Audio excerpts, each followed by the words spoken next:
Outlook 2026 ini seperti apa nih Pak? Bukan berat, tapi challenging. Betul. 2026 secara total kan targetnya itu 2.357, tumbuh 23%. Cukup menantang, tidak ada kebijakan baru ya so far. Harapkan yang ada adalah kebijakan administratif dengan ada otomasi di Cortex. Sebenarnya kalau Pak Purbayanya kayak gini, otomatis kan mereka mesti membenahi diri ya. Kan udah diingetin, yang namanya pajak kan pembuktian. Jadi no need to worry juga. Kembali di Biajak, diskusi asik dan bijak. Hari ini kita ngobrol-ngobrol lagi nih Pak nih. Iya, Tapi kali ini dengan suasana yang agak baru. Tahun baru. Semangat baru, tahun baru, semangat baru. Mudah-mudahan juga kesuksesan yang baru bagi kita semua ya Pak. Amin. Ya. Tapi kayaknya masih jalan menuju akhir 2026 masih cukup panjang, masih banyak yang harus kita persiapkan. Kayaknya kita, kalau saya pribadi sih, kayaknya masih pengen banget denger outlook perpajakan kita selama tahun 2026 seperti apa. Nah mungkin sebelum kita ngomong 2026, pajak dan lain sebagainya, kalau boleh sih saya sebenarnya pengen nanya ke Pak Mahfud sih sebenarnya Pak, secara ekonomi nih Pak, secara makro kira-kira sebenarnya apa yang terjadi di 2025 mungkin ada review sedikit dan apa outlook kita di 2026 itu Pak? Iya. Barangkali saya mulai dengan global economic situation ya. Ada beberapa isu yang sifatnya global pada akhirnya akan mempengaruhi perekonomian Indonesia, termasuk di dalamnya perpajakan. Tidak hanya perpajakan tapi fiscal and monetary policy. Yang pertama itu adalah kecenderungan proteksi masing-masing negara. Padahal untuk negara-negara yang perlu kerjasama dan sebagainya itu harus memperkuat kolaborasi, misalnya climate change. Kita nggak bisa ngatasi climate change itu dengan satu negara aja atau beberapa negara. Jadi harus bersama. Tapi sekarang tidak. Tapi justru perluasan masing-masing negara itu memproteksi mereka, kepentingan mereka sendiri. Jadi harusnya itu convergent menjadi divergent. Itu ya terutama yang dimotori oleh Amerika Serikat karena dia superpower baik di bidang pertahanan keamanan maupun di bidang ekonomi. Ya beruntung pada dekade terakhir dan ke depan peranan Amerika itu tidak satu-satunya, akan split.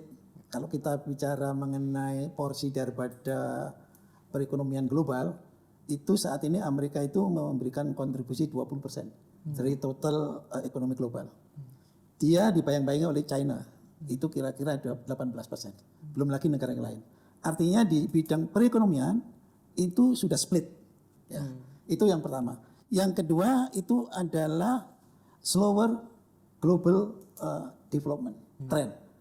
Walaupun mengembirakan mulai tahun 2026 ini kelihatan pertumbuhan ekonomi dunia itu diproyeksikan dari berbagai lembaga internasional itu 3,3%. Sebelumnya itu 2025 itu 3,2%. Itu naik tipis ya Pak? Ya naik sedikit tapi tetap challenging, tetap banyak masalah ya kepentingan satu negara dengan lainnya berbeda ya. Nah yang ketiga itu ada masalah meningkatnya pinjaman yang dihadapi oleh berbagai negara. Tidak hanya emerging market, tidak hanya developing countries, tapi justru negara-negara superpower di bidang ekonomi juga mengalami ya debt trap. Tapi harus disikapi secara hati-hati. Pak Robert ini dulu yang tanggung jawab mengenai pinjaman luar negeri kan, itu debt trap. Nah kemudian yang keempat ya yang jadi masalah itu adalah yang kita sebut dengan fragmentasi market, perebutan pasar di dunia. Ya, nah Amerika ingin menguasai ya di bidang ekonomi, tapi sekarang sudah terbelah dengan kepentingan Uni Eropa yang tidak sejalan dengan Amerika, bahkan Kanada, ya kan, itu sudah mencari pasar di luar Amerika, yang terutama ini ada ancamannya BRICS.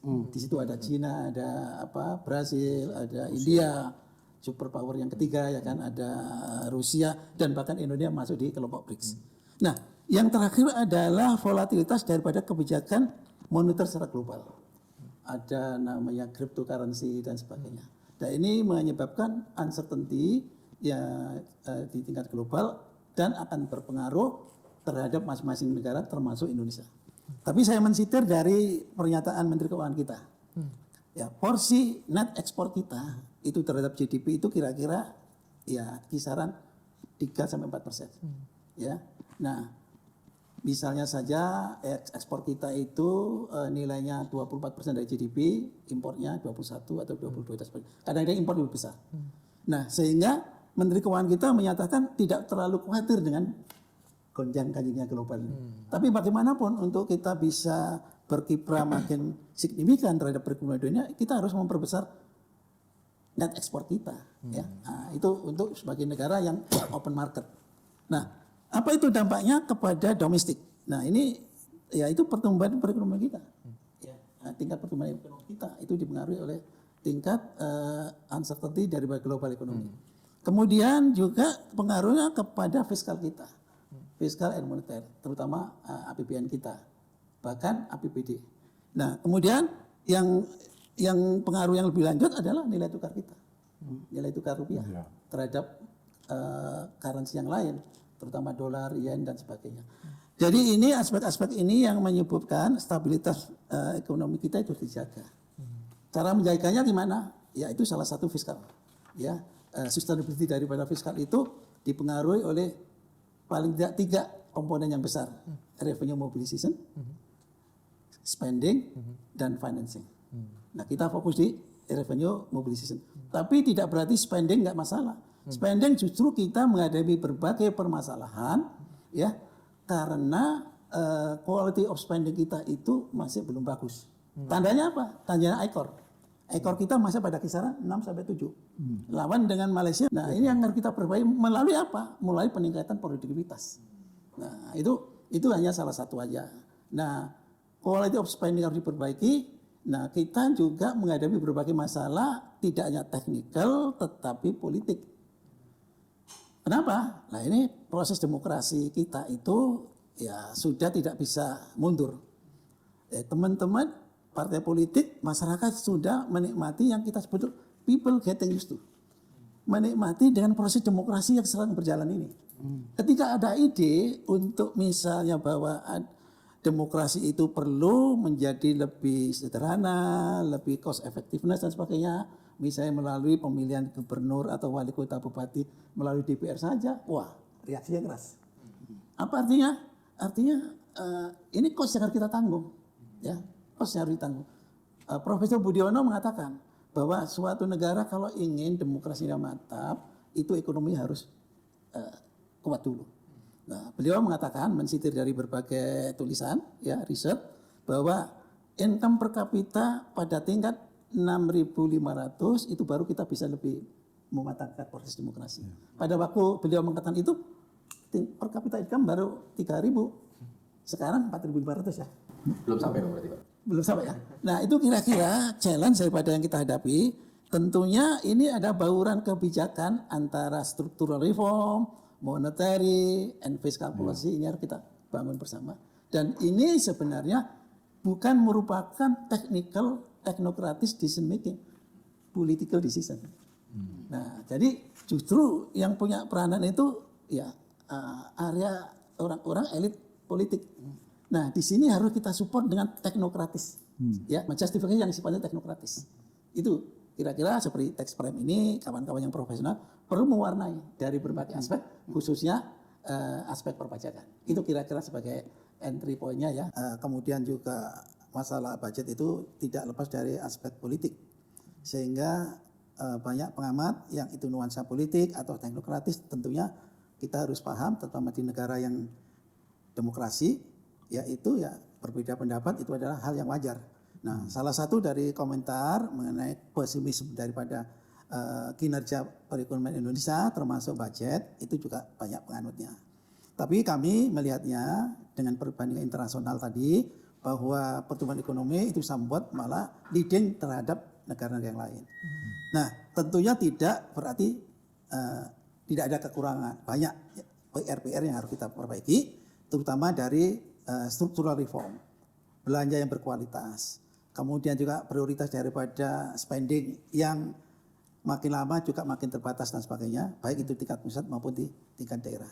Itulah yang menjadi bahasan yang kita bisa berikan masukan kepada pemerintah untuk perbaikan-perbaikan di sektor terutama fiskal.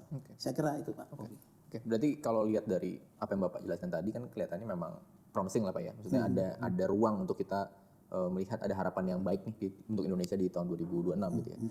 Tapi kalau kita lihat juga ke market ini sebagai ini aja Pak ya, sebagai bahan diskusi di market Pak Fajar kan kemarin kita sempat rame banget tuh di akhir Januari awal Februari begitu keluar assessmentnya Morgan Stanley, kemudian disusul dengan outlooknya Moody's yang menurunkan dari stable ke negatif gitu kan. Itu kan ya somehow tetap menjadi lampu kuning gitu kan ya, yang perlu kita perhatikan. Menurut Bapak sendiri dari sisi market seperti apa tuh? Keduanya sih sama ya, ngasih warning. Terus kalau di peringkat dari positif ke negatif, justru kita cari root cause-nya. Nah, root cause yang dimaksud tentunya pasti ada di report. Itu tidak serta-merta lantas nggak bisa diperbaiki. Pemeringkat itu kan bukan hanya Moody's saja, ada S&P, ada Fitch. Nanti bulan Maret kita lihat reportnya, mereka masih sampai sekarang masih kita B3. S&P, Fitch masih sama, tapi kita lihat di bulan Maret sama bulan Juli, Juli 2026 ini kita lihat peringkat dari mereka. Maksudnya kalau ini kan karena udah dari bulan tanggal 5 Februari kemarin, Mas Bob. Jadi kalau kita lihat respon pemerintah, aku pikir sih bagus ya. Karena ujungnya itu memang yang diperlukan adalah ketika kita berbicara reportnya sendiri, yang ditekankan itu masalah governance. Governance ya. Governance. Yang dimaksud oleh Pak Fajar, saya setuju ya. Jadi governance itu menjadi persyaratan utama untuk suatu organisasi, apalagi negara, untuk bisa melakukan keberlanjutan daripada kinerjanya. Ada suatu penelitian yang meneliti 10 negara, 6 negara di ASEAN, 4 negara di Asia Timur, Indonesia, Malaysia, Singapura, Filipina, Thailand, sama Vietnam. Kemudian negara Asia Timur, Jepang, Korea Selatan, Hong Kong, dan China. Ya, tingkat strong governance dan institutional development itu mana di antara 10 negara itu yang baik? Ternyata yang nomor 1 Singapura. Singapura. Itu nyaris mendekati 100, itu sekarang 1 sampai 100. Nah, Indonesia memang ya ada berbagai masalah yang harus diperbaiki. Tapi memang kalau dibandingkan Malaysia itu masih lebih bagus Malaysia. Tapi Indonesia di atas Vietnam, di atas Filipina, ya skornya itu kira-kira 60. Nah, apa artinya?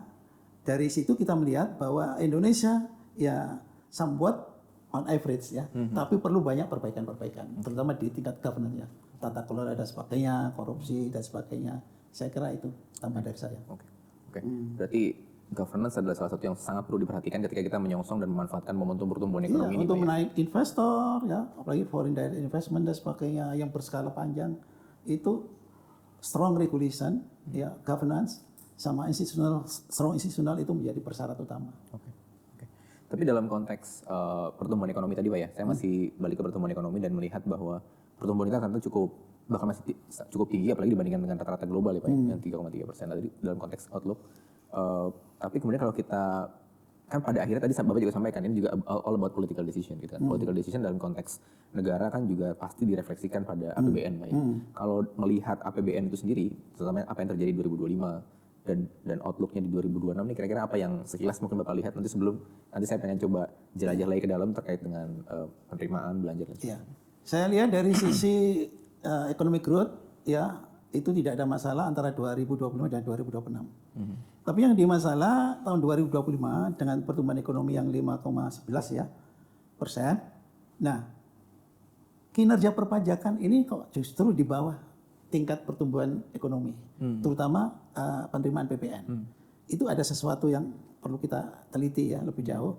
What's wrong with the condition of our revenue mobilization ya, terutama ya kinerja PPN. Nah, mungkin Pak Robert ini mungkin mohon bantuannya nih Pak Robert nih. Ini kita ngeliat ada sesuatu yang ya kalau boleh dibilang anomali kali ya. Tapi pertumbuhan ekonominya berarti masih leading, bahkan kita masih dalam konteks apa yang ditargetkan oleh pemerintah menuju ke 8% gitu kalau saya lihat jaketnya Pak Menteri Keuangan. Kalau dari Bapak sendiri melihat penerimaan pajak 2025 dan outlook 2026 ini seperti apa nih Pak? Yang dikelola oleh DJP tahun 2025 adalah 1.918 triliun, turun 0,7% dibanding realisasi tahun 2024 yang 1.930 triliun.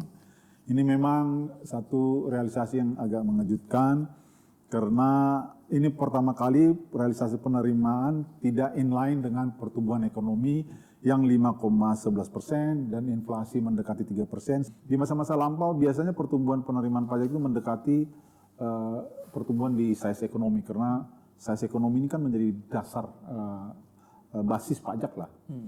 Nah, kita coba mengulas lebih detail apa yang terjadi di 2025. Sementara ini yang kita dapat dari penjelasan pemerintah ada beberapa hal. Salah satu yang disebut adalah terjadinya penurunan harga-harga komoditas di pertambangan, minyak, batu bara, gas bumi, nikel turun, dan ini memang menjadi penting kita ketahui. Pertambangan, sektor-sektor pertambangan ini ternyata porsi penerimaan pajaknya cukup besar selama ini, dan mungkin juga kita bisa menyatakan bahwa karena ini perusahaan dikelola oleh perusahaan-perusahaan besar, kepatuhannya tergolong tinggi. Jadi begitu size ekonomi di pertambangan turun, dampaknya turun. Overall kan ekonominya naik. Jadi kemungkinan sih sektor lain yang mengkompensate sehingga overall naik 5%, tetapi di sektor pertambangan mungkin tidak sebagus tahun 2024. Tetapi kenaikan di sektor lain kelihatannya tidak bisa nggak tercapture di penerimaan pajak sebagaimana di pertambangan. Itu kayaknya alasan pertama. Jadi sektor dominan tidak terlalu bagus. Kedua, dari kebijakan administratif juga ada penjelasan bahwa tahun 2025 itu karena niat pemerintah memprovide likuiditas di ekonomi, restitusi dipercepat itu diperbesar.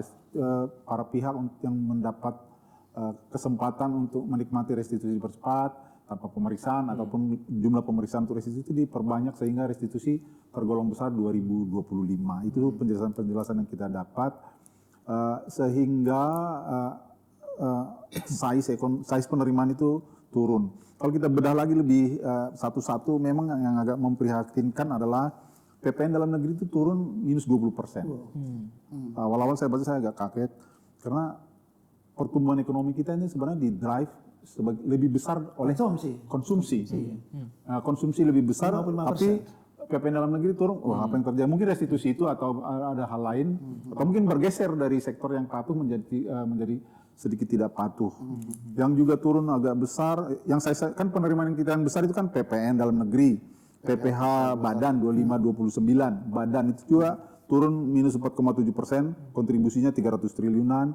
Juga PPH 21 juga itu kan tergolong besar porsinya di overall penerimaan 200 triliunan minus 9,8%. Itu tiga komponen yang besar, PPN dalam negeri, PPH badan, PPH karyawan minusnya di tahun 2025.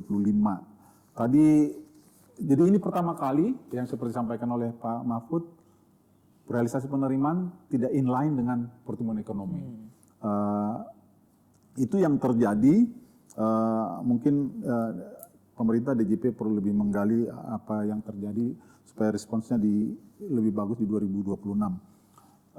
Mengenai PPN dalam negeri, salah satu kebijakan yang membuat turun penerimaan itu kan tadi restitusi dipercepat.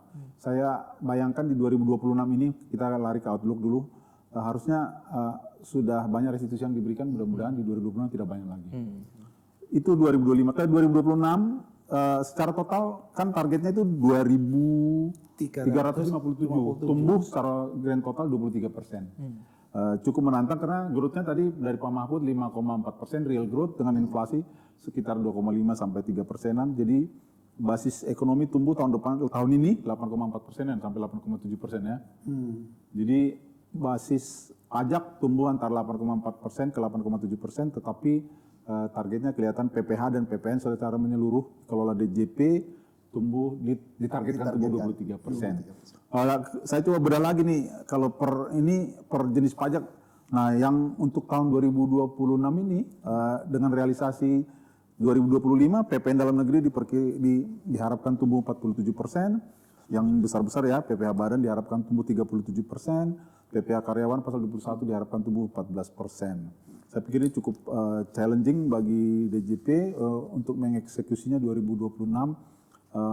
Dan juga kalau kita lihat Undang-Undang APBN 2026 tidak ada kebijakan baru ya so far, artinya penambahan basis pajak, subjek pajak, objek pajak maupun tarif nggak ada perubahan di 2026, sehingga diharapkan yang ada adalah kebijakan administratif yang bisa dilakukan oleh pemerintah, baik itu pelayanan maupun pengujian kepatuhan.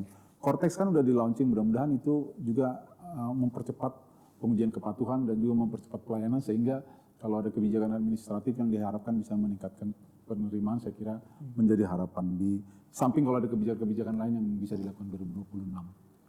Tapi tadi kalau boleh sedikit saya ulas apa yang tadi Bapak sampaikan, berarti yang cukup ya kalau boleh saya gunakan teknologi mengkhawatirkan di PPN dalam negeri. PPN dalam negeri karena 2025 turun jauh 20% gitu kan. Padahal tadi Bapak sampaikan size ekonomi membesar secara umum gitu ya. Kemudian di tahun 2026 diharapkan akan meningkat sampai dengan 47% kalau kita dari angkanya. Kira-kira yang akan melihat itu kira-kira wajib pajak market kira-kira melihatnya seperti apa tuh Pak? Kalau misalnya tadi kan dengar sendiri, berarti PPN diekspektasi sekitar 47% kalau targetnya tadi naik. Jadi khusus dari PPN. PPN sumbernya namanya juga PPN, pajak pertama nilai, dia consumption di dalam negeri aja. Kalau yang ekspor berarti kan semu. Nah, kalau ngelihat kita lihat kemampuan daya beli, itu kan kemampuan daya beli masyarakat. Kemampuan daya beli masyarakat sekarang yang middle income aja turun dari 21% ke 17%. Kayaknya berat deh. Jadi saya bisa tambahkan kalau begini. Bapak bagaimana Pak? Sini melihat ini Saya tadi konfigurasi. walaupun secara overall itu menunjukkan optimisme. Betul. Jadi ada ruang. Secara ekonomi ya Pak? Secara makro. Kalau kita bicara kinerja perpajakan itu secara historis paling nggak sampai tahun 2025 tax buoyancy kita itu berkisar antara 1,01 sampai 1,05 paling tinggi. Itu pun dengan catatan ya pertumbuhan ekonomi secara atas dasar harga berlaku. Tadi sudah sampaikan Pak Robert, kalau pertumbuhan ekonomi 5,4 ditambah lagi inflasi 3 atau 2,5 ya, kemudian ditambah porsi daripada pertumbuhan penduduk, terutama angkatan kerja yang dari berumur 15 ke 19 tahun, maka itu ketemu angka harusnya unitary, artinya 1:1 pertumbuhan ekonomi 1% direspon dengan pertumbuhan penerimaan pajak 1%, maka harusnya pertumbuhan pajak adalah secara keseluruhan termasuk PPN 8,7%. Itu unitary. Nah, dengan 1,03 sampai 1,05 itu hitungannya itu tidak lebih dari tadi itu angkanya itu adalah 23% Pak ya. Apa tuh? Pertumbuhan dari 2005 total. ya kan? Ya kan? Ke 2000. Nah, jadi itu kira-kira itu belasan persen aja. Antara 12 sampai 15%. Itu dengan catatan ada effort ya, ekstensifikasi dan sebagainya karena polisi tidak mungkin ya mengubah undang-undang dan sebagainya.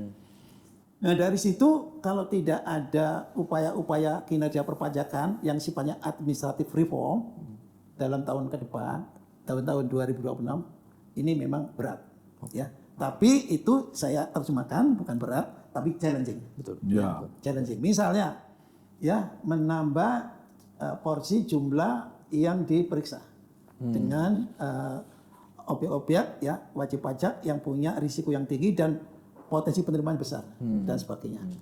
Itu berbagai administrasi itu masih dimungkinkan itu bisa achieve the target. Tapi kira-kira ya kalau hitung-hitungan matematikal very challenging. Itu dari selisih 23% tadi, hitungan tax buoyancy dengan kondisi harga berlaku tadi Pak ya. Iya. Hitungannya bisa sampai 12 sampai dengan historical evidence yang 10 tahun itu ya nggak sampai 1,114. Itu tadi 1,114. 1,14. Nah, ini cuma historical 1,03 sampai 1,05. Jaraknya jauh. Tadi 12 sampai 15 ya berarti. Jadi masih ada selisih yang cukup jauh. Nah, sekarang kita mau berandai-andai nih Pak. Nanti kita ke wajib pajak gitu ya. Tapi kalau misalnya kan ini permainan berandai-andai. Kalau misalnya kan tadi Pak Mahfud udah kasih hint sebenarnya harus ada extra effort gitu ya. Harus ada sesuatu yang berbeda yang harus dilakukan. Tadi antara lain administrative reform. Udah mulai kelihatan bentuk konkretnya pemeriksaan yang lebih banyak dan lebih fokus pada wajib pajak tertentu. Kalau misalnya Pak Arwit kita berandai-andai misalnya Bapak yang mendapat tugas nih untuk mencapai si 23% selisih ini. Kalau Bapak sendiri kira-kira apa nih yang akan dilakukan kalau Bapak yang jadi dirjennya nih Pak gitu? Memang cukup menantang ya, mungkin harus diurai satu persatu apa existing condition dan apa yang bisa kita lakukan. Kan kalau kita lihat di APBN 2026 nggak ada kebijakan baru yang sifatnya menambah atau mengurangi basis pajak, mengurangi subjek pajak ataupun tarif. Boleh juga direview seandainya ada 1-2 policy yang tidak mengganggu ekonomi, tetapi bisa menambah basis pajak, saya pikir boleh juga dipertimbangkan. Walaupun Pak Menteri udah nyebut sih tidak akan ada kebijakan sampai ekonomi kuat. Boleh ditelisik, siapa tahu ada 1-2 kebijakan tidak terlalu mempengaruhi ekonomi. Baru lari ke reformasi administratif. Peningkatan pelayanan itu penting supaya compliance pun lebih tinggi. Peningkatan kepatuhan juga penting, khususnya dengan ada otomasi di Cortex. Saya harapkan harusnya lebih cepat nemu, oh ini belum patuh, sehingga lebih cepat ditegor, sehingga lebih cepat membayar. Itu juga diharapkan bisa meng-catch up penerimaan di 2026 ini. Plus kalau lebih mendalam juga, saya sudah lihat beberapa kali sih, harus digali lebih detail di sektor mana sih sebenarnya yang kurang comply. Salah satu yang saya perhatikan memang agak sensitif sih sektor UMKM. Size ekonomi kita lebih dari 20 ribu triliun ya. Size PDB kita. 24 triliunan, 24 ribu triliun. 55% kalau nggak salah itu informal UMKM, dari informal UMKM sampai mikro. Jadi yang besarnya 45%. Nah, boleh digali yang tingkat kepatuhan yang di mana-mana kan di banyak negara mengejar yang informal itu yang lebih sulit. Tingkat kepatuhannya lebih rendah, sehingga mungkin itu yang perlu dikejar untuk memastikan bagaimana mereka yang informal ini pun sekarang nggak patuh bukan karena nggak mau, atau karena nggak tahu juga, atau sistemnya membuat sulit mereka untuk patuh. Itu mungkin salah satu yang perlu didetailkan, in case ada yang bisa dilakukan baik secara policy maupun secara administratif untuk meningkatkan kepatuhannya. Setahu saya sih kalau dilihat data lebih dari 50 jutaan itu unit-unit yang pelaku UMKM informal sektor.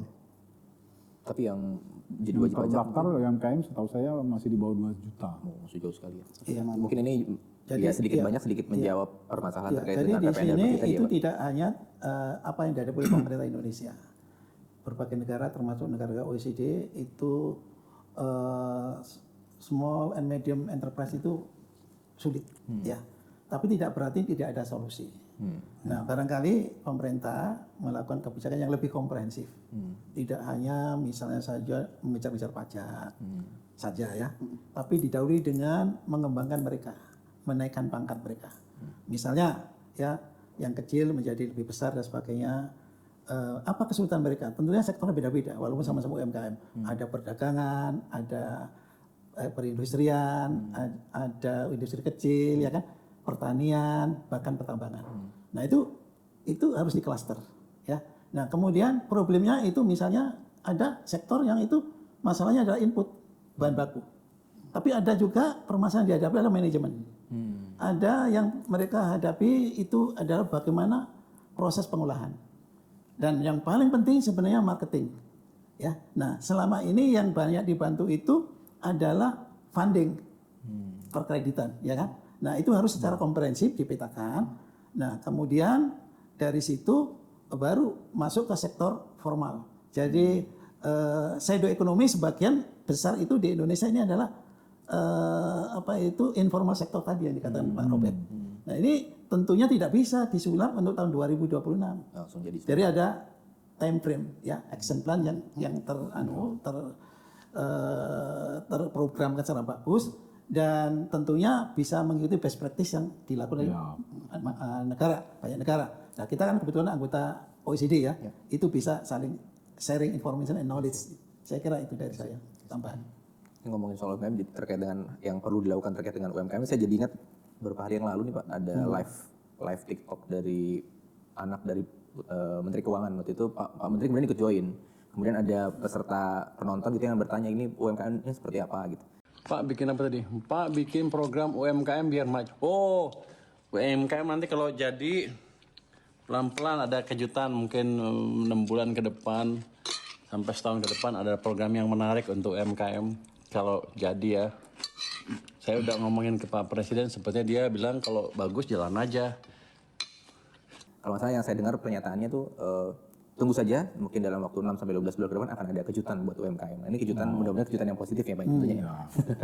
Tapi Pak Fajar, kaitannya dengan tadi yang disampaikan oleh Pak Mahfud, ini kan kita ngomongin yang long game dulu nih. Kalau ngomongin UMKM pasti long game. Nanti kita ngomongin yang dalam jangka waktu 2026. Tapi tetap kita perlu diskusikan juga, karena kan perjalanan sejauh apapun kita mulai dari langkah pertama ya. Tadi Pak Mahfud cerita isu yang dialami oleh UMKM, tadi Pak Robert juga sempat senggol juga tadi, bukan berarti mereka nggak mau bayar loh, bukan mereka informal dan kemudian mereka nggak patuh, tapi banyak juga yang sebenarnya nggak tahu.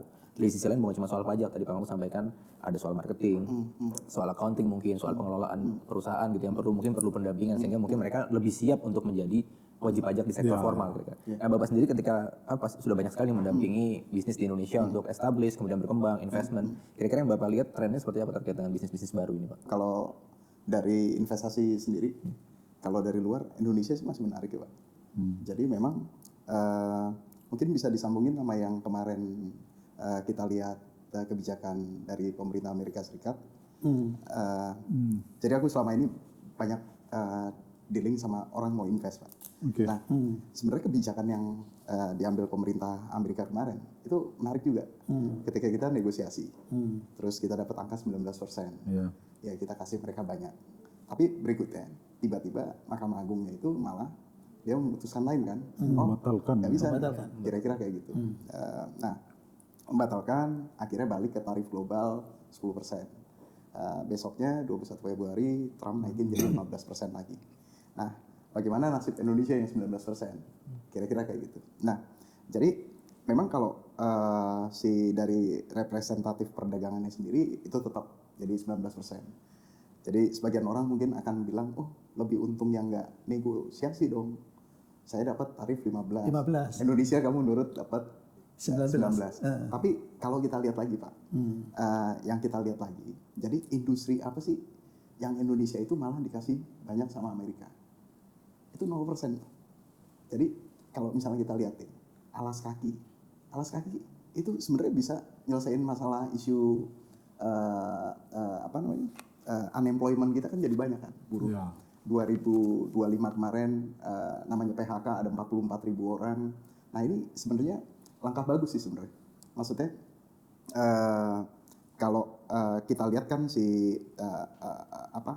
gimana caranya kita push industri yang ada di Indonesia yang dapat rate itu 0% kalau masuk ke Amerika.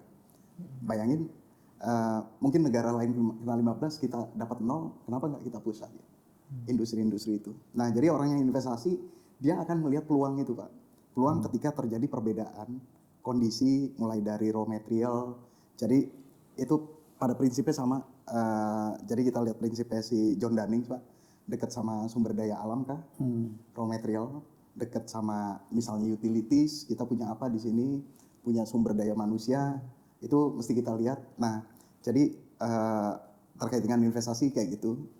Jadi memang Indonesia akan dilihat sekarang punya kalau dibilang competitive advantage itu bukan yang inherit dari awal kayak sumber daya alam atau manusia kita, tapi itu tercipta secara negosiasi kemarin. Jadi kita punya at least untuk di beberapa bidang industri itu jadi ada 15%, ya kan? Kan lumayan kalau buat dimanfaatin, kita nggak kena tarif masuk, itu satu.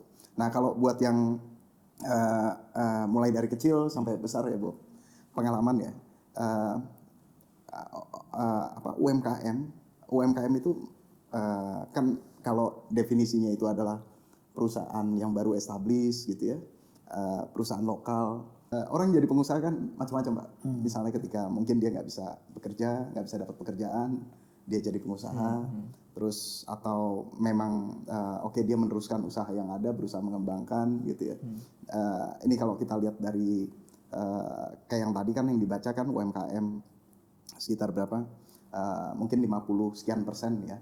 Itu adalah UMKM padahal mereka penunjang PDB. Nah, sekarang kondisinya di Indonesia kayak gimana sih? Kalau kita lihat UMKM yang ada gitu. Nah, sekarang kan misalnya yang simpel Pak. Ketika saya dagang online, misalnya misalnya aku punya di Shopee, punya di Tokopedia, punya di Blibli, ada 3 gitu ya. Nah, aku punya barang 10. Kan kalau pengusaha yang mungkin dari awal dia akan merencanakan nih, Kita dagang 3. kalau dia orang accounting langsung bilang, jangan lupa inventory.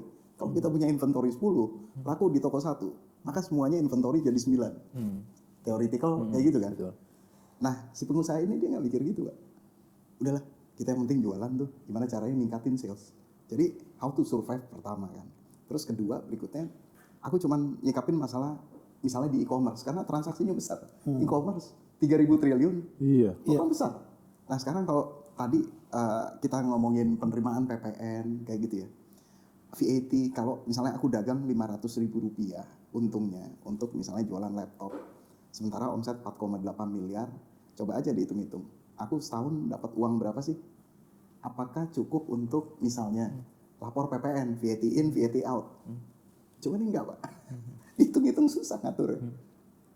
Kalau mau belajar sendiri rumit. Nah, ini kan perlu kayak adjustment, bukan kita samakan nanti mereka dengan apa? Dengan kita sederhanakan, udah yang pungut si platformnya. Kita ngomong VAT kita kan bukan VAT dalam apa namanya, dia penambahan ekonomi di produknya, Pak, tapi tiap rantai supply. Itu untung di sebelah sini, ya kamu kena ada VAT dari keuntungan kamu kan. Yang mau kita bilang kan itu sebenarnya.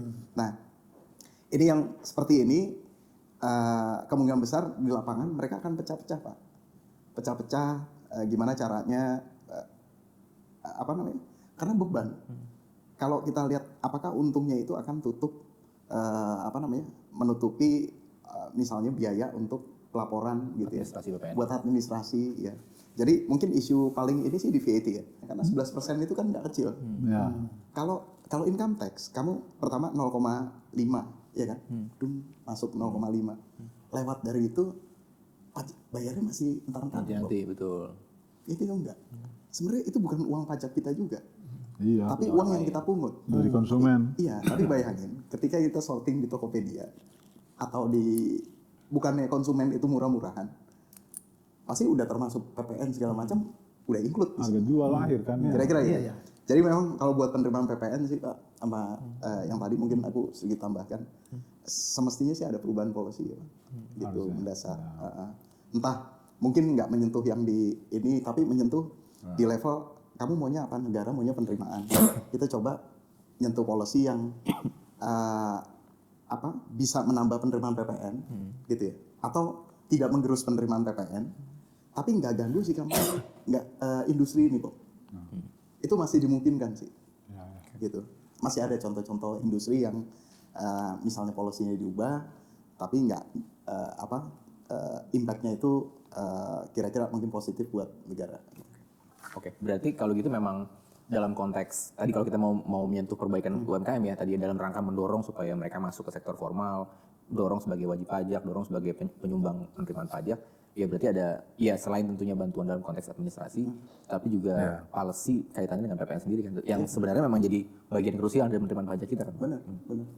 By the way Pak, tadi kan Bapak cerita banyak PPN dalam negeri turun 20%, terus PPH badan turun sekian persen. Kalau yang positif ada nggak nih Pak? Ini biar agak kita, soalnya biar teman-teman Direktorat Jenderal Pajak mungkin biar tetap semangat. Iya, realisasi penerimaan 2025 itu ada per jenis pajak ada beberapa yang positif. Yang positif itu PPh pasal 22 impor, PPh pasal 23 tumbuh 8,4%, dan yang paling hebat juga menggembirakan tahun 2025 adalah realisasi PPh pasal 25-29 orang pribadi, tumbuhnya 45,6%. Oke, Pak. Jadi orang pribadi tahun 2005 membayar tumbuh 45,6% dibanding tahun 2024. Ini menggembirakan juga karena kan selama ini kita selalu menganggap salah satu yang challenging juga kan orang pribadi ini. Juga PPN impor tumbuh 17%, PPN BM lainnya tumbuh 7,7%. Jadi yang dominan itu saya lihat orang pribadi tumbuh, impor, PPN impor dan PPh pasal 22 impor. Jadi kelihatannya emang impor naik ya. Impor naik, tapi dibarengi juga dengan tadi ya orang pribadi yang tumbuh 45. Mudah-mudahan di 2026 keep up lagi sehingga lama-lama bisa ya menandingi jenis pajak lain lah ya. Oke, saya sekarang tadi kan yang long game-nya Pak. Kita ngomongin soal jadi kalau misalnya tadi kita lagi berandai-andai, misalnya kita menjadi otoritas pajak, long game-nya tentu UMKM gitu ya. Karena kan biar bagaimanapun mungkin tadi Bapak sampaikan bisa jadi mungkin 50% size ekonomi itu datangnya dari sana. Cuma penerimaan pajaknya belum terrefleksi secara utuh di penerimaan pajak secara nasional gitu ya. Nah, sekarang kita ngomongin short plan ya Pak, kan biar bagaimanapun kalau misalnya kita mencari penerimaan itu 2026 kita nggak mungkin mikirin long game-nya aja kan. 2026 gimana gitu kan. Tadi Pak Mahfud udah sedikit cerita ya mau nggak mau kayaknya ada peningkatan pemeriksaan pajak kan gitu ya. Ini kalau kebetulan kita juga baru-baru kan juga melihat ada PMK yang keluar ya, PMK 15 ngomongin soal tata cara pemeriksaan, PMK 111 ngomongin soal SP2DK dan pengawasan. Saya jelaskan gini, eviden di berbagai negara yang compliance-nya tinggi, tax ratio-nya juga tinggi, di negara OECD itu masih jadi ada tiga unsur yang diperbaiki dalam administrasi perpajakan. Ya non filing memang tidak terdaftar, tidak terdaftar sebagai NPWP. Yang satunya ini sudah terdaftar, ya submit SPT tahunan. Yang ketiga itu adalah koreksi yang dilakukan oleh aparat pajak. Nah perkiraan adalah bahwa yang non filing ini yang paling besar. Ternyata itu memang besar, itu kira-kira 30 sampai 35% dari tax gap-nya yang harusnya dipungut tidak bisa dipungut. Tapi justru yang paling besar itu ada yang namanya under reporting. Jadi sudah submit SPT, tapi ya seharusnya pajak yang harus dibayar itu katakan 100 miliar, ini dia hanya report 25 miliar. Jadi ada kan 12 miliar. Nah ini dikoreksi oleh aparat pemeriksa pajak, kemampuannya ya maksimum 3% dari total ini. Ya kan? Nah sehingga koreksinya itu ya kira-kira hanya 10% aja. Itu pun kalau banding ya keberatan ditolak, banding menang. Ya kan? Nah, itu yang koreksi dari aparat ini kompetensi daripada pemeriksa pajak.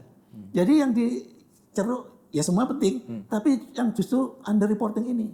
Nah, dalam beberapa news yang ada sekarang itu misalnya di bidang mining, kelapa sawit, ya kan? Udah dia terdaftar sebagai wajib pajak, tapi ternyata ada pensiasatan di situ yang sifatnya itu tax evasion, bukan tax avoidance. Nah ini barangkali untuk short term tadi itu bisa dilakukan. Berarti secara tentunya logik gitu ya. long termnya sih harus ya. Berarti secara logik, secara policy ya mau nggak mau pasti, kan tadi Bapak sampaikan yang 3% itu tadi audit coverage ratio maksudnya Pak ya? Iya, Kemampuannya. kapasitas auditor itu hanya Sedangkan Indonesia sendiri baru mungkin hampir 2% ya, nggak nyampe 3% setahu saya itu.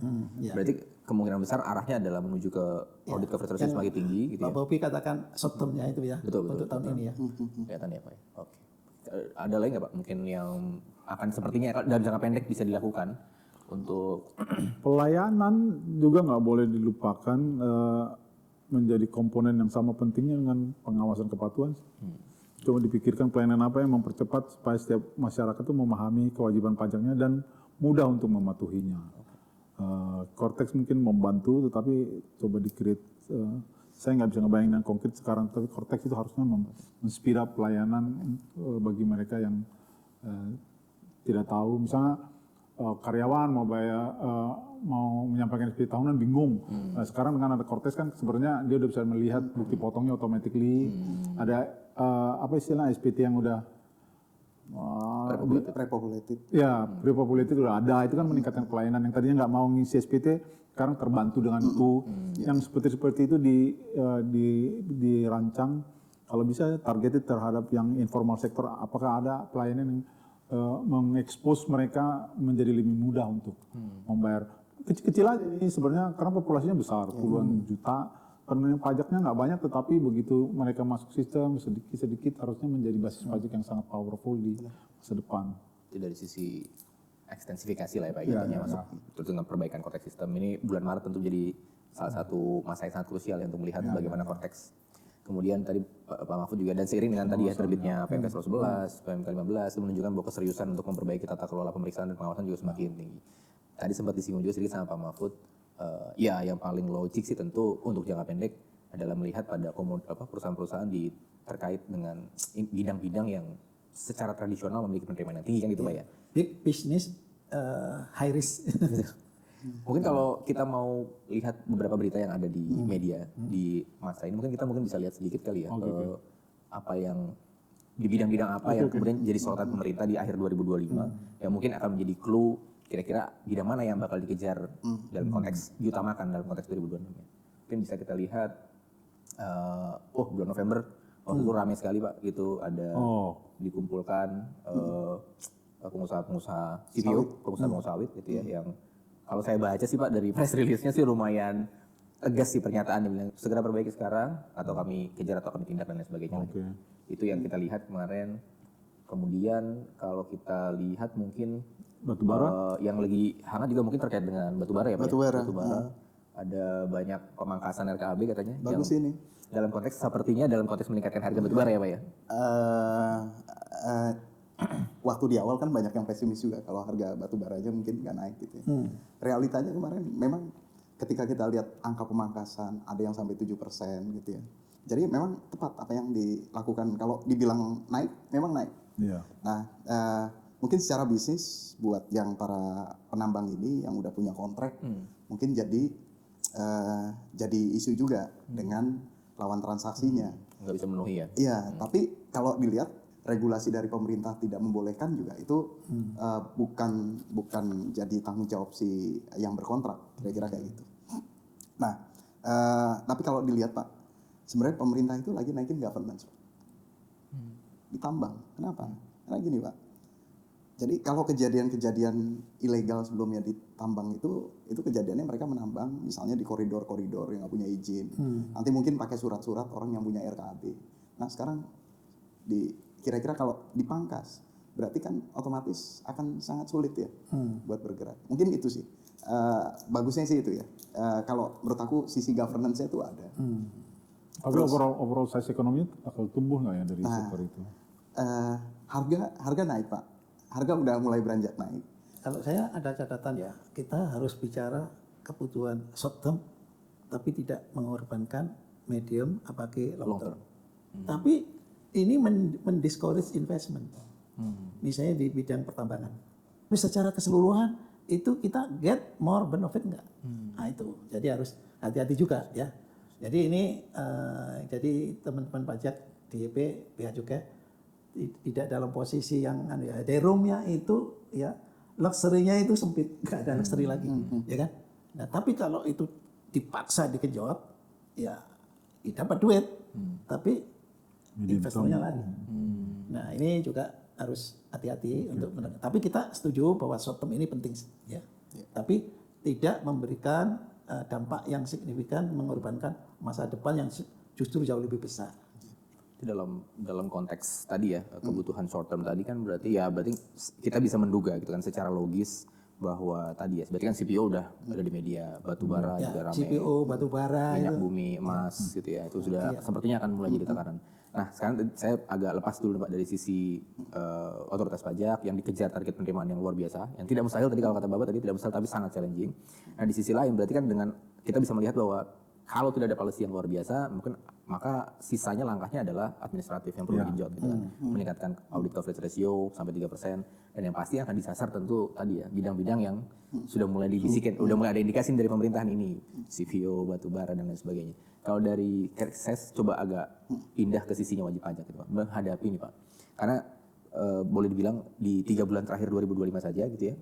Kita di Tax Prime juga merasakan gitu ya peningkatan yang sangat tajam terkait dengan pengawasan dalam bentuk SP2DK dan pemeriksaan gitu ya. Memang Banyak tidak sekali. bisa dihindari pendampingan. Pasti. Maka Supaya lama-lama check and balance. kami ngerasa juga wah tiba-tiba kok banyak. Nah, tentu kalau melihat kebutuhan kenaikan 23% yang sangat menantang tadi, maka kita udah bisa juga nih Pak resikonya buat wajib pajak gitu. Terutama banget mungkin wajib pajak yang di sektor-sektor yang tadi itu tuh CPO, batubara. Siap-siap aja. Nah dari sisi wajib pajak nih Pak, kira-kira apa nih yang harus dilakukan ketika mengantisipasi tantangan di depan mata ini gitu? Tinggal baca Nggak bisa beritanya, dihindari. Pak. Yang pertama CPO ya. Jadi gini loh, yang menarik tuh Menteri Keuangan pada saat pertama tuh waktu ngomongin under invoicing. Ya kan, under invoicing. Yang dicek itu pada saat itu barang impor. Barang impor ketika ada pompa harga berapa itu under invoicing. Jadi PDRI-nya waktu itu kecil. Nah, berikutnya begitu di CPO itu sama juga Pak, isunya under invoicing. Nah, yang menarik adalah kalau kita ngomong under invoicing, mungkin yang dimaksud banyak juga artinya. Cuman kalau kita lihat nanti kita googling lagi di kasus-kasus yang pernah ada, misalnya di dunia CPO Itu kasus under invoicing, mungkin kasus transfer pricing ya Bu. Nah kasus transfer pricing misalnya Indonesia afiliasinya di Singapura, dia kirim directly to European countries atau mana ya. Apalagi nanti CPO kita 0% loh Pak ke Amerika. Jadi kan paten juga tuh kalau pemerintah mau ambil kira-kira marketingnya nanti akan bisa jalan. Nah jadi masalah kalau kita lihat di dunia CPO, Bob. Jadi sebenarnya kalau Pak Purbayanya kayak gini, otomatis kan mereka mesti membenahi diri ya. Kan udah diingetin, aku udah ngingetin, kira-kira masa kamu nggak dengar, kira-kira kayak gitu. Nah jadi mau nggak mau, mungkin yang pertama itu dokumentasi mereka dulu Pak. Jadi praktek yang mereka lakukan, kalau itu sudah arm's length, kira-kira sudah wajar, itu kan yang namanya pajak kan pembuktian. Jadi no need to worry juga. Tapi kalau misalnya ada yang kira-kira masih kurang baik kayak gitu ya segera dibenahi. At least dari pricing policy-nya. Karena gini Pak, nggak bisa dihindari ketika misalnya kalau aku jadi pengusahanya pun kira-kira misalnya aku kebun di Indonesia, PKS di Indonesia, aku trade mau di sini atau di Singapura. Ini kan ngomong hal yang simpel ya. Kita kan selalu berpikir, wah udah kita periksa aja. Misalnya, kalau dari sisi Direktorat Jenderal Pajak. Tapi kita cari root cause-nya pernah nggak sih? Kenapa sih mereka mau trade-nya di Singapura, bukan di Indonesia gitu. Ya kan mesti cari root cause kan. Nah, di Indonesia pajaknya sama semuanya Pak. Which is 22%. Di Singapura, mereka ada Global Trader Program. Pajaknya berapa? 5-15. Yang bagus apa Pak? Yang bagus itu 5-15 itu dapat kalau misalnya kita trading itu semakin besar, ini kecil pajaknya. Yang seperti ini ekosistemnya mungkin pemerintah bukan hanya kita lihat pajaknya aja, tapi ekosistemnya dibenahi Pak. Jadi kan polisinya nggak mesti dari pajak aja kan. Jadi misalnya trader misalnya bikin big policy misalnya sekalian kita benahin semuanya di sini. Reformnya itu bukan reform pajak dalam rangka membajaki, tapi bagaimana menaikkan basis jumlah yang bisa dipajaki. Tapi kalau misalnya pajaknya bisa turun, tapi hasil pajaknya naik, itu kan lebih baik gitu. Jadi even ada GMT minimum tax 15%, nah nanti bisa dilihat efeknya terhadap Global Trader Program yang ada di Singapura. Itu di CPO, di batubara itu semestinya itu kan pangkasan. Terus ada lagi komentari dari Pak Menteri yang, aduh gue kayak biayain dia nih restitusi batubara. Nah itu juga hal yang menarik. Jadi itu kan pasal 33 Pak, ayat 3. Kita ngomong yang namanya kekayaan negara. Nah kekayaan negara yang berulang kali semestinya disampaikan para pemegang IUP tadi, itu sah-sah aja mereka ketika mendapatkan namanya izin kan udah didapatkan. Cuman kan ada perjanjian IUPK, satu lagi IUP. Izin diberikan. Nah, tapi semuanya itu mereka ngelola kekayaan negara. Nah, kalau kita ngomong kekayaan negara, jangan sampai maksudnya begini, Pak. Yang punya kekayaan kalah sama orang yang ngelola. Kira-kira gitu. Iya kan? Nah, kalau di ranah pajak, ini kita mau ngomong apa sih? Bukan negara kalah. Keuntungan pasti lebih banyak di mengeruk yang tadi, Pak. Effortnya juga sama. Even dia ada eksplorasi dan lain-lain, itu resikonya nggak sebesar yang dihadapi industri yang lain. Nah, yang pertama kita tahu sendiri bahwa yang diambil adalah barang yang diambil langsung dari sumbernya. Jadi kalau misalnya buat yang belajar pajak, berarti udah mengenal lah kata-kata itu Pak. Nah jadi dari zaman aku kuliah kayaknya sama tuh, zaman dulu lah ya. Jadi barang yang langsung diambil dari sumbernya, itu kalau kita ngomong buat pajak pertambahan nilai, value added tax, kan semestinya nggak ada value added di misalnya mangga aku ambil gitu ya. Nah termasuk batu bara Pak, kira-kira gitu. Cuman memang ada distorsi di tahun 2021 di Undang-Undang HPP, kira-kira itu jadi BKP kan, kira-kira. Nah sebenarnya pemerintah kalau misalnya mau lebih mudah gitu ya, terus kalau kita lihat kan harga mulai naik nanti, sebenarnya yang tadi refund tadi mudah-mudahan tergantikan dengan harga naik gitu. Sekali lagi mungkin itu salah satu proposal. Potensi kebijakan. Potensi lah, potensi. Kedua gini Pak, ada lagi itu VAT. Yang kedua itu kita ngomongin income tax versus royalty. Misalnya di PKP, ketika kita lihat di PKP 2B generasi pertama, mungkin tarif pajak kan tinggi, ada yang 45, kira-kira bervariasi. Nah, berikutnya royalty berarti otomatis lebih rendah.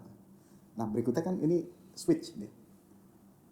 Income tax dia turun. 22, ada yang nikmatin juga 25 gitu ya, bukan 45 lagi. Tapi royalty naik. Nah, mungkin ini yang kira-kira mungkin bisa ditimang-timang lagi, Pak. Kenapa? Karena gini, kalau dia bayar income tax, kalau dia turun harga komoditasnya, itu juga negara punya buffer. Dia mesti pengajuan dulu, nanti kira-kira bisa diatur yang namanya uang negara. Nah, yang menarik adalah kalau royalty itu naik, Pak. Bapak itu bayar di depan sebelum ekspor. Iya. Jadi buat pengusaha juga sebenarnya kan itu ngehit juga. Nah, apalagi misalnya ya, ketika aku punya batu bara sulfurnya tinggi, apakah penetapan royalti itu dari harga jual? Harga jualnya di perdagangan murah, tapi royalti yang mesti dibayar besar. Akhirnya semakin nambang perusahaan itu, untungnya kok kecil gitu. Kira-kira itu resiko-resiko sebenarnya kalau kita lihat dari yang ini potensinya lumayan banyak. CPO yang mulai masalah mungkin yang masih transaksi afiliasinya perlu dibenahi, mereka mesti benahin. Terus habis itu market Amerika karena nol kan gitu ya, siapa tahu bisa diambil. Terus batu bara tadi bisa Berarti dieksplorasi lagi. selain tadi beberapa masukan tentunya Pak ya, alternatif kebijakan untuk pemerintah, tapi memang kalau buat wajib pajak, terutama wajib pajak yang di sektor-sektor tadi ya, CPO, batu bara, emas, minyak, ya mau nggak mau memang apa yang bisa dibenahi kan gitu Pak ya. Ketika ngomongin pricing policy, misalnya ada yang masih belum pas, itu diperbaiki terlebih dahulu. Iya, karena Indonesia pilarnya cuma 5 kalau di sumber daya, Pak. Jadi si pertama itu coal kita nomor 1, CPO nomor 1, nikel, terus habis itu emas, terus berikutnya yang terakhir tuh minyak. Tapi minyak ini yang perlu dicermati mungkin buat negara nanti masalah cost recovery, itu masalah governance. Tapi yang 4 ini menarik nih Pak. Emas ini sebenarnya kan all time high beberapa kali, dan bukan hanya emas. Jadi kalau kita lihat produksi di Indonesia, kita itu yang besar tambang tembaga, which is ada emasnya juga, karena kan primary gold deposit ya. Nah jadi keduanya itu naiknya luar biasa. Tembaga dipakai di berbagai macam renewable energy device kayak mobil, motor dan lain-lain. Emas orang buat investment. Nah ini mesti cermat juga nih di ranah precious metal Indonesia gitu ya. Bagusnya sih aku kemarin ngeliat ada bea keluar 15%. Bagus juga sih. Kenapa? Storage. Jadi yang jarang dipikirkan adalah gini, pemanfaatan emas dunia Pak. Buat industri nggak sampai 10%, cuma 9% sekian. Sisanya itu biasanya buat reserve. Ada yang buat perhiasan, tapi reserve tuh banyak. Nah, emas kan sebenarnya kalau buat reserve dia nggak perlu secara fisik, dia mundar-mandir. Misalnya Indonesia, ini kalau Indonesia misalnya menetapkan kebijakan, oke, emasku boleh kamu beli, tapi storage-nya di sini, kira-kira gitu. Itu boleh juga. Yang namanya kekayaan negara gitu. Nah itu yang aku pikir sih. Di tiap sumber daya alam, kayak misalnya mungkin yang tadi Pak Mahfud sebutkan, misalnya kayak di migas ya, di migas itu industrinya udah mature, mulai bagaimana kita akuisisi yang namanya license-nya, itu berbeda dengan ditambang misalnya batu bara ataupun gold yang udah ikut seperti migas itu di geothermal Pak. Jadi di geothermal itu udah mulai ikut kayak migas gitu ya, jadi di awal ada escrow account, jadi dilihat orang ini kredibel atau enggak, punya uang apa enggak, itu bagus juga. Nah jadi memang mungkin di tempat-tempat lain ya bisa diikuti juga. Cuman memang untuk tambang dunia itu sekarang nyikapin masalah traceability. Misalnya Indonesia kan satu lagi yang besar itu nikel. Nikel udah ada CBAM. Jadi European Union itu menerapkan carbon based adjustment method. Nah itu kalau Indonesia nggak cermati, nggak ada ininya, harga nikel kita itu kegerus lagi Pak, 10-15%. Nah terus karena buat karbon adjustmentnya ke Eropa itu kita bisa bayar sekitar 70 sampai 100 dikali $100 sekitar 7.000 per 1 ton. Jadi itu ngegerusnya terlalu besar. Nah, buat nikel itu masalah governance yang dibenahin sih. Terakhir mungkin yang nikel, terus emas, udah, Migas, migas, nikel, tembaga, batubara, batu bara, sama CPO. CPO ya. Kayaknya kalau yang lainnya udah sih. Berarti ya sebenarnya masih banyak ruang ya Pak. Banyak Terkait ruang. Governance ternyata nggak cuma di pemerintah doang Pak, tapi juga di wajib pajak juga. Wajib pajak ya. Kan gini loh, kayak gini. Yang lucu, sekarang Indonesia itu penghasil CPO nomor 1 Pak, ya kan, di dunia. Tapi yang lucu, coba deh, kalau Pak Bobi lagi bikin laporan TV documentation, let's say Bobi using cup, habis itu yang kamu gunain adalah harga MPUB Iya, Malaysia. Malaysia. Benar kan? Ada yang pakai Malaysia betul. Iya. Pakai. Secara industri ada yang, ya fakta industrinya ada yang menggunakan harga basis Malaysia. Yang menarik gini Pak, Ya itu Iya. Indonesia besar. Westmark ya. Ya, tapi kan kita mesti cari root cause-nya kan. Iya, iya. Ada apa dengan sawit? Maksudnya kalau di berbagai macam berita kan, oh mereka nih udah nikmatin. Nah sekarang maksudku gini, terlepas hasilnya untungnya besar, itu rezeki dari pengusahanya Pak. Kira-kira. Oh selama ini mereka bayar pajak kan, negara hanya mengharapkan bayar pajak. Nah cuma kalau kita lihat lagi, hebatnya Malaysia apa sih? Jadi coverage lahan sawit di Malaysia 87% itu dia certified Pak, RSPO. Ya, RSPO. Di Indonesia enggak. Kira-kira gitu. Itu yang RSPO secara ekonomi meningkatkan harga jual. Iya. Betul. Iya. Kira-kira itu. Jadi bagi negaranya tata kelolanya lebih baik, kan penggunaan lahan lebih rapi gitu ya. Jadi bagi jualnya lebih tinggi. ya, jadi sebelum Berbenah itu di mana-mana ternyata ya Pak. gini, Bro, sebenarnya kan pajak itu ikutan. Betul. Jadi kalau bisnis untungnya naik, pajaknya naik deh. Iya, otomatis. Iya kan? Nah, bisnis sama negara sama. Yang pertama mesti kita tuliskan paling atas itu ngomongin trust. Iya kan? Iya. Mirip lah kayak Pancasila, Tuhan yang Maha Esa. Lu ngomong trust di atas. Sama bisnis dia, kira-kira. Kenapa penting dilakukan? Bukan hanya kita ngomongin pajak, tapi kalau kamu sertifikasinya bagus, aku negara juga dapat benefitnya. Kamu untungnya dapat banyak. Berikutnya kamu lebih berguna, gaji-gaji karyawan kamu naik, gitu. Negara juga, ya mudah-mudahan kamu bayar pajaknya bagus. Itu kan jadi, padahal itu cuma membenahi yang namanya level governance ya. Berarti kalau saya sih melihatnya jadinya tadi dimulai dari ketika kita ngomongin makro ekonomi, kemudian catatan antara pertumbuhan ekonomi global, pertumbuhan ekonomi Indonesia, dan ternyata penerimaan pajak yang masih belum sejalan. Ternyata sepertinya garis merahnya atau garis bawahnya ini adalah governance. Dalam konteks pemerintahan banyak PR yang perlu kita perbaiki. Jadi tentunya. governance itu building trust. Ya. Membangun percaya. Itu yang susah. Sektor yang perlu Kalau diperhatikan. kita lihat rating ya, governance, misalnya proksinya itu ranking apa itu tingkat korupsi, corruption index itu kan rendah kita. Ya. Jadi itu memang problem yang dihadapi. Tadi kan saya katakan kita optimistik ya, tapi tidak berarti tidak ada masalah, ya kan? Jadi angle-angle yang harus kita perbaiki, tadi governance, kemudian corruption eradication dan sebagainya, comply kepada international best practice misalnya ESG ya kan? Itu nggak bisa, kalau tidak ya kita ditinggalkan. Kecuali kita mau dagang buat diri kita sendiri ya Pak.